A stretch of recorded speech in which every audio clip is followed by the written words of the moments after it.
Okay, so for today, I really want to talk about the theory that I was kind of I brought it up a little bit when it came to the last chapter, and I've talked about it a little bit on Twitter and whatnot. And it's in regards to if this chapter, if this whole Cobra chapter has any form of large scale story relevance, which I feel like it has to have something.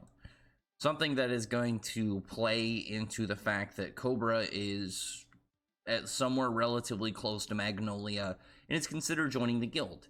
Because there is a really interesting bit in early Fairy Tail where this could actually have relevance. And it's one of those things, I mean, I'm sure anybody who's read through a long running series can look back at very early concepts and see little story bits that either were recontextualized and redirected into a different kind of like writing aspect, or just kind of still up in the air, maybe forgotten about or brushed under the rug. For instance, you can look at when Ultir was initially talking to Hades way back right after the Tower of Heaven. Was this? Let me double check in the exact chapter in case anybody wants to, because I realized I think it'd be easier for me to, instead of like having to edit the panels on screen just because it takes up an annoyingly extra small amount of time anytime I want to reference something. I'll just name the chapter because I feel like that's going to be way easier for somebody if they really want to, double check my claims. They can just go back and look. At least it's either chapter, I think it's chapter 102. I want to say I'm just gonna pull it up and then I'll correct myself if I'm wrong. But during that, you see them talking about the keys of Zareth, and there is this giant cavern, like not even cavern, I guess more chasm, just in the middle of a valley. And later, it's put more towards, at least visually, seeming like, what is it, the Great Jelly Valley that Wendy goes to in order to locate the first face that is put out there. And that's just something that is noted. I don't think you can kind of look at it and say for sure that's what it is, but it's the only time we've ever seen anything like that in the series. And I think it would make sense that if there was something that they knew of that it was involving Zareth, like it could be, something about face that in theory might connect, because it's like, oh, well, if we know this is an item that the Magic Council have, oh, and then, piece by piece, like, okay, yeah, this might go to one of his demons that is required, a weapon that would be needed to bring about, END. Like, I think it would make a lot of sense that Ultir, especially being Hades' number 2, would have a level of knowledge that could connect over to Tartaros's plans. Not like, oh, she knows it all in depth and she knows everything about everything, but a basic understanding of like, oh, what does she know? Because if you have characters at this level, even if it's never shown, there's still a level of obviousness I feel like they would have. Like, Ultir would know, and it's one of those things, again, I can't be like, oh, here's proof of it. I think it makes complete sense for her to know stuff about, like, oh, she could name the members of the Oracion Seis, including knows about Zero because she's so close to Hades. She would very likely know a degree about Tartaros, maybe not in depth, but at least, like, oh, this is their, the person in charge of them is this name. Either if it's Mardgear, they're talking about Kyoko, who'd be like probably most likely going in having any form of formal meetings, but an idea of what they're doing. Because, like, say if you had, this is something that I wish we had so bad. This was like a fan fiction chapter idea. If we ever get any form of flashback that has no real world, I guess it would be a world building kind of, I guess more like story building bit, is if we saw the pact between the Balam Alliance members, and it's like you have Mardgear, Brain, and Hades all meet up, and each of them bring like their right hands. Like you have Cobra, you have Ultir, and then you have Kyoka, and they're all just in a room, kind of like having their commonality and forming the pact. And then you just would have an understanding of what each of them know about each other on a very basic level. I think that would make a lot of sense just from a intelligence standard, just as somebody at this position would know about, X, Y, or Z. It's why if you have somebody who it's like, oh, well, Crawford was a character introduced very early, but even though we didn't know about stuff like Face until way later in Tartaros, logically at the time when we saw him, even if it wasn't even a concept in the story, he would know about it because retroactively you have to kind of connect the way that the world works in the long run, and not just like, oh, at the time of, it's only a few volumes in, Mishima wouldn't have thought about Crawford's betrayal, but in the long run you would know exactly how his character is and kind of like how he goes about his business and what he knows. But where I'm getting with this is you can look very early, and this is when you have Wendy, I believe, joining the guild. Let me double check that too. Oh yeah, it was chapter 102 with Old Tyr and Hades talking, if you want to go look at that. But I believe it is in around when Wendy joins the guild. It might be with Godjill. I'll double check. I pulled the panel up recently. I just want to be able to kind of cite the exact chapter in case anybody is interested. But you have a whole bit where Makarov is saying how the name I don't know if I'll ever be able to properly pronounce Poliusica,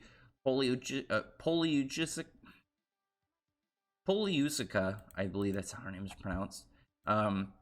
She apparently had some form of premonition that she talked to Makarov about Dragon Slayers joining the guild. And I've always thought that was a really interesting bit because it never really became a large-scale aspect of events. Like, why are these Dragon Slayers joining the guild outside of, events leading to them, Godjill and Makarov's whole interaction, Urza inviting Wendy to come back and join the guild? But what is the fate reason? What is the reason this is apparently some importance of events to where Dragon Slayers joining the guild has some form of large-scale importance? And you could say, like, oh, well, the eventual fight with Acnologia, but I don't really see that to be the case, because that was more of like Acnologia grabbing the Dragon Slayers and pulling them in, and not a coincidence of where it's like, oh, well, he decides to go and destroy the guild, but then the Dragon Slayers are all there, and it's like, oh, well, this is fate, leading all these Dragon Slayers together, so eventually they could defend the guild against the danger of this insurmountable dragon eventually showing up and attacking the guild. And that's just something that you have to kind of like look at when it comes to the story is, well, what is the reasoning for this from a large scale standpoint? Because I don't think it really makes any sense from the point where we first were given, having multiple Dragon Slayers in the guild, because I don't think there's really anything that you can have towards where it connects. But the question is now, does Cobra, being guild adjacent, have a level of importance towards that? And really, you can kind of look at it and say maybe, because really one thing that was really interesting about the chapter is the first thing he really talks about that it's kind of glossed over is he sees Godjill, because he goes there at one point looking for Natsu to like mess with Natsu a bit, and he notes that, oh, well, there's another dragon, or there's more than one Dragon Slayer in this guild, just as like a throwaway line. It feels like it's just something to note, kind of being like, oh, he notices Godjill and remembers him, which is actually kind of interesting, not from a standpoint of like the conversation here, but he's met Godjill very briefly in Road Knight, just because like, they've had small interactions. Granted, it's not like they had like a deep connection, but it was enough that like I guess like he has a decent memory of Godjill, but I would have liked to see more of an interaction between them.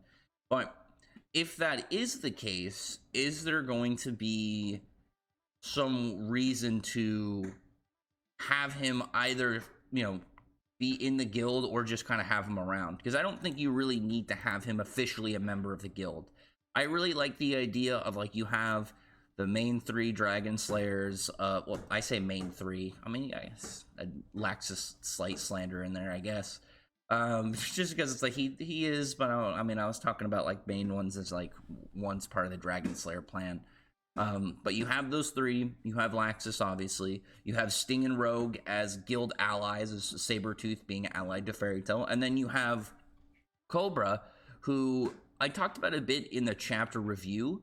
It would be really cool if he himself was not a direct member, but he was somebody that's close enough by that if something happened, there's the possibility of him arriving and contributing to events. Like somebody for some reason attacks Magnolia, and there's not any of the powerful people there, but he's somewhere nearby. So it's like, oh, well, with the powerful people of the guild not there, he has the almost obligation to step in and defend the guild or defend Magnolia for whatever, you know, whatever danger comes nearby.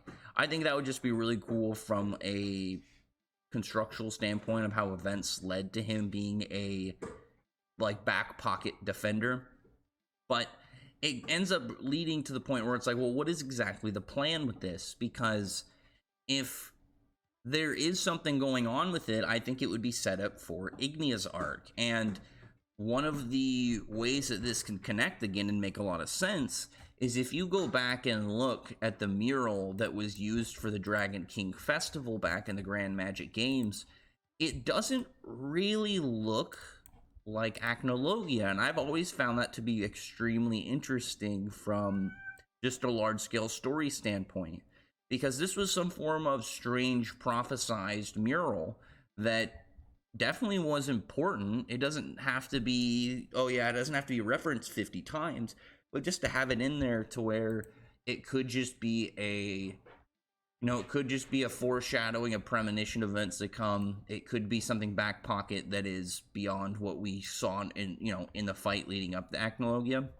Because the only thing that, for me, that I noticed when it came to people looking at the fight was that the dragon in the mural had markings similar-ish to Acnologia, but that's relatively about it. There's nothing really about it that otherwise gives off the appearance of him, I guess, really. Just there's no real other aspects of that mural that says Natsu versus Acnologia, because if you look at it, like, really, when you look at the Natsu and Acnologia fight, one, obviously other characters were there, but it was in the space between time. The mural depicts a fighting, like, a dragon slayer fighting a dragon in a city. And why is this important is if you go back and look, and you can probably get the best look at it around like chapter 292, but if you look at the person fighting the dragon, they're wearing the same scarf Natsu has. And the dragon that he's fighting, from a design standpoint, not talking about the markings, because I feel like the markings could just be like a old style painting kind of thing. If you look at the mural that Eleftheria has, the dragons on there don't really look too similar to their respective dragon god counterparts, but similar enough that you can kind of figure out which is which. But you have a dragon, I would say more so looks to be a red dragon just based off like the scales. You have the very clear contrast of light underbelly to what I would probably consider more of a red shaded aspect of the top, because the part where it's like the whole up top side of the dragon scales are colored more of like, I don't know if grayscale is the correct term for like the paint tool, but it's done in a way that it looks more towards how Mishima draws Urza's hair. So I'm guessing more of a red color, because with black he just uses black, and Acnologia obviously would be black. And if you look at them fighting, the dragon is spitting out a multicolored stream of flame, whereas the assuming dragon slayer is using a singular colored like white or pure flame. And that could, like I've talked about a little bit before, lead to two different standpoints, either Natsu versus Ignia, and this is a representation of their fight up to come. Because if you look at as well at the location, that could easily be Ignia's whole domain. Like it's like he looks like he's coming down from the clouds. Is that kind of like at the top of his like molten volcano cross castle? Or is this, if not Ignia, END? Because I have gone over that theory as well. It's similar to how Acnologia split between his physical body and his soul, is you have Natsu eventually reach a point where his body splits, and you have Natsu pure dragon versus Aetherius version of Natsu, who is a demon dragon, and you have, instead of it being the final battle of Natsu versus Ignia or Natsu versus Eleftheria, you have Natsu versus the End. And instead of it being END, you know, Aetherius Natsu Dragnil, it is like a dragon just called the End or something, and you have this giant, you know, super fire demon dragon that there's only, you know, at that point one person that would be able to fight him. So there's there's so much in there that again is very intriguing because I personally believe it has some large scale story reasoning for the Cobra chapter, because if it wasn't, I feel like this would be a OVA. This would be something in addition that we would get way later once we have like a extra chapter at the end of a volume, because outside of say just like, oh yeah, Cobra's near Magnolia, he's thinking about joining the guild, oh yeah, note of more dragon slayers in the guild, I feel like this could have been a lot shorter, and it could have just been a, like I said, an extra chapter at the end of a volume that was more for fun. But Mishima put it directly in line of the main chapters, so it's something he wants you to read. Because even if you look at the previous chapters, and I really liked how the transition chapters were after Drasil, because they would have the fun goofy stuff, but at the end of it, even if it's like a page or two, we would have content that is story related and would have information for the upcoming events, whereas we haven't had anything just be pure story side stuff like this since before Drasil, since like the Fairy Nail stuff. But the Fairy Nail stuff set up content with Gray.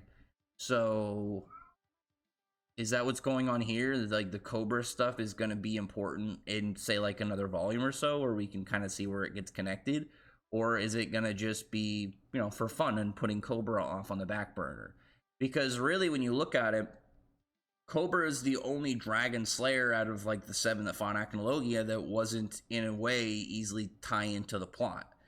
Because with Sting and Rogue were just involved, and now they know about the 100 Years quest. Cobra could easily learn about the 100 Years quest with his hearing magic, and maybe that's the whole point of his whole bit with Warren, where now he's going to go train his hearing magic and become a much more highly skilled in reading minds and being undetected from his people hearing his own thoughts. You have Laxus, obviously gilded, like main cast adjacent. Gadula's main cast adjacent. And even if you count the extras, Diablos is with Selene, so Selene could easily bring them into the fray. And if there's a whole point where she needs more Dragon Slayers, she can be like, oh yeah, you know, I sense another one near Magnolia, I'm gonna grab him too. Bam, bring Cobra into the fray. And it's not just gonna be like, you can kind of say it's sort of ish in the Grand Magic games, but not really, because it's not like he was just randomly out somewhere in the world like he would have been now.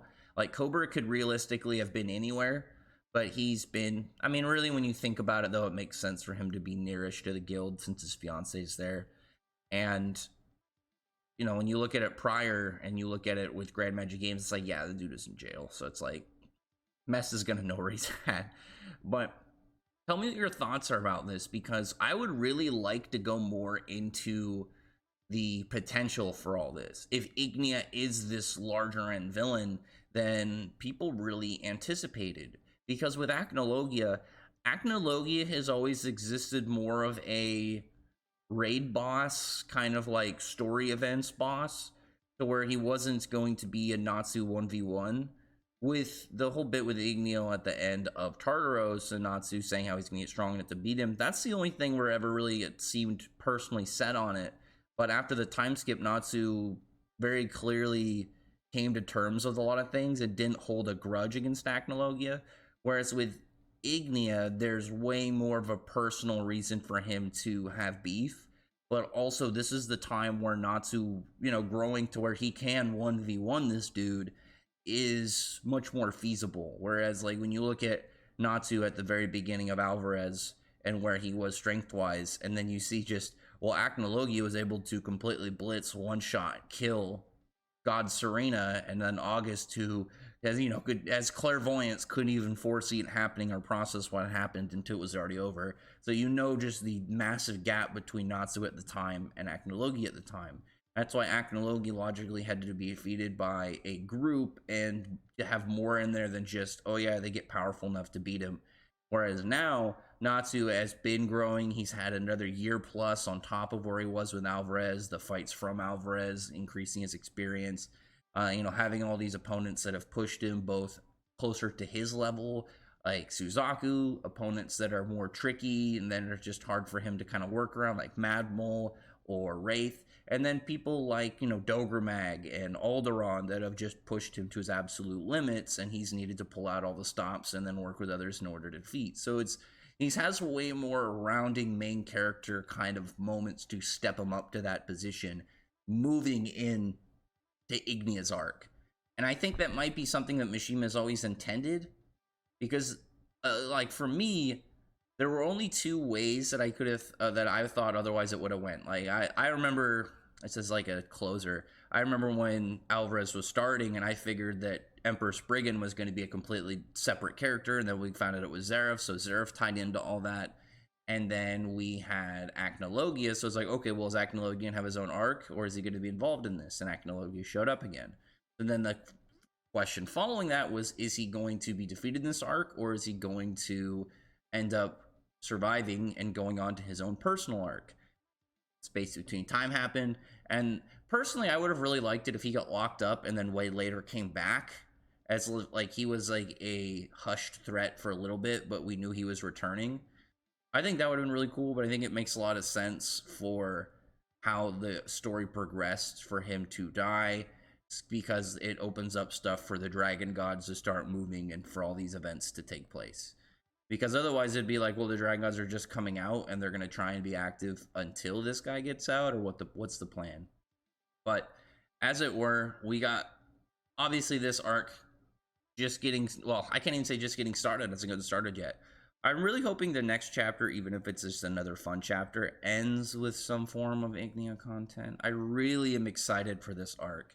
I am so hyped just to see like members of his crew just show up on screen, to see what he's like, how Ignia behaves when he's with his own people, and to see how interactions go when it's not like main cast adjacent, where he's trying to just bully Natsu and to get Natsu riled up to fight him. So tell me your thoughts about events up and coming, what your thoughts about this chapter. I know a lot of people like were like hoping for more story stuff, and we got a transition kind of slice of life chapter. I'm not mad at it. I just wish that we got like a page or so of just like Ignia related content. But I'm happy that we got a transition chapter the way it was, because like I still remember the fairy tale stuff was funny, but it wasn't anything that I was as interested in. Whereas like this actually sets new events. Like imagine if instead of the fairy tale stuff, we saw Max going to go train with Agil, and that set him up for Drasil. I would have really liked that. Or just like even part of it, we just got a chapter like of like short adventures of what other characters doing. We see Max with Agil, because I still love that chapter, and it would have, get you set up to be like, what is he doing over there? And then you see the results of it. Just because it's like, it would have been more interesting to me than it's like, a comedy style of like another fairy tale lookalike group that's just done in a way to kind of meme on the opposed character traits. It was funny, and it set up the whole stuff with Gray, but there's obviously stuff that could have been more valuable for a bi-weekly series for that chapter. Whereas this, I think, was, though not what people wanted initially, it was something that was refreshing and enjoyable. So anyway, other than that, comment below. Tell me your thoughts are about the upcoming events. Tell me your thoughts are whether or not you think that this chapter has any story relevance when it comes to up and coming stuff, or do you think it was just like a slice live chapter? And then tell me your thoughts about, the whole bit about like Ignia and Natsu getting their fight coming up based off of that mural and it not being Acnologia, because that's something that I had on my mind for a while, and now we actually have a little bit of information that might be leaning towards that. But other than that, comment below, thumbs up the video. I'd appreciate it if you haven't subscribed to subscribe, and I'll talk to you guys later.